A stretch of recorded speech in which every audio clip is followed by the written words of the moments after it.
بسم اللہ الرحمن الرحیم۔ السلام علیکم ورحمۃ اللہ وبرکاتہ۔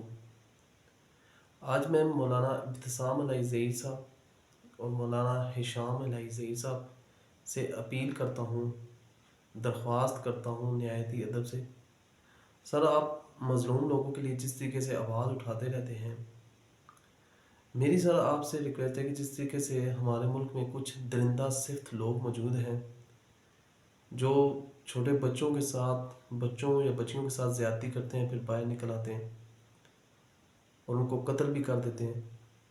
سر، میں آپ کی توجہ بے شمار واقعات ہیں، لیکن ایک میں اپنے بھائی کا واقعہ جو ریسنٹلی جس نے ہمیں ختم کر دیا، اندر سے ختم کر دیا، جھنجھوڑ کے رکھ دیا، جس کو ہم الفاظ میں بھی بیان نہیں کر سکتے، لیکن ایک اپنی آواز اٹھانا چاہتے ہیں اور اٹھا رہے ہیں کہ ان بندوں کو سزا ملنی چاہیے ہم تمام سیاسی جماعتوں سے، کہ وہ اگر اپنے متحدہ مجلس عمل بن سکتی ہے تو اللہ اور اس کے رسول کے لیے جو شرعی سزائیں ہیں ان کے لیے کیوں نہیں ہم اکٹھے ہو سکتے۔ ہمیں کوشش تو کرنی چاہیے اس کے اوپر۔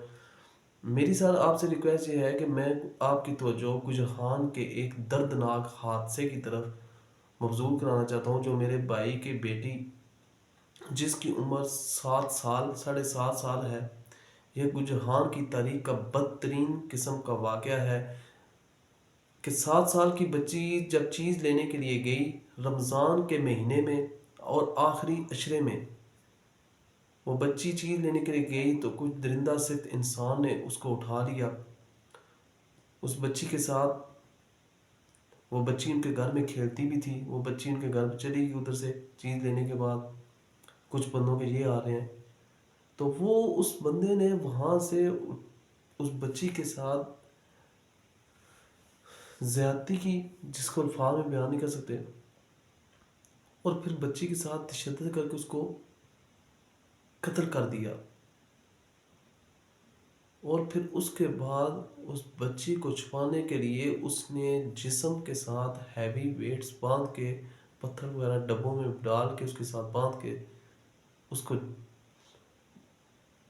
کنویں کے اندر پھینک دیا، تاکہ ڈیڈ باڈی جو ہے وہ نیچے چلی جائے، اوپر بھی نہ آ سکے۔ سر، 4 دن بعد میت ملی، اس ننھی معصوم پھول کو شہید کر دیا گیا۔ سر، سوچ سکتے ہیں جس بندے کی چھوٹی سی بچی 4 سال کی 4 دن 3.5 دن گھر سے لاپتہ ہو، ان لوگوں پہ کیا گزر رہی ہوگی اور کیا گزری ہے۔ سر، سوچ سکتے ہیں کہ اس بچی کی جان کس طریقے سے اس درندے نے نکالی ہے، کس طریقے سے اس نے مارا ہے۔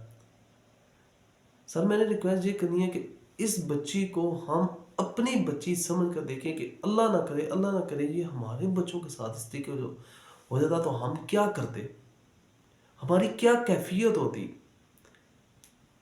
سر، یہ جو واقعہ ہوا ہے نا، اس نے ہمیں جھنجھوڑ کے رکھ دیا ہے۔ ہم کتنا تماشا بنیں گے، ہم کتنے اور اپنے بچوں کو قربان کریں گے، کتنے اور ہم نے قربانیاں دینی ہیں، اور یہ تماشا بنتے رہنا ہے اور دیکھتے رہنا ہے۔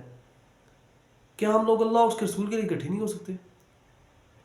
کیا لوگ ہم سب سیاسی مقاصد کے لیے لوگ کیا نہ کیا کرنے رہتے ہیں، ہم اللہ اور اس کے رسول کے دین کے لیے کیوں نہیں اکٹھے ہو سکتے؟ سر، میں نے یہ ریکویسٹ کرنی ہے کہ کیا یہ بچی ہمیں معاف کر دے گی؟ کیا یہ قیامت والے دن ہمارے گلے تو نہیں پکڑے گی؟ سر، میں نے آپ سے مشورہ یہ کرنا ہے، مجھے بھی بتائیے کہ حیض مسلم، حیض عام انسان، میری ذمہ داری کیا ہے؟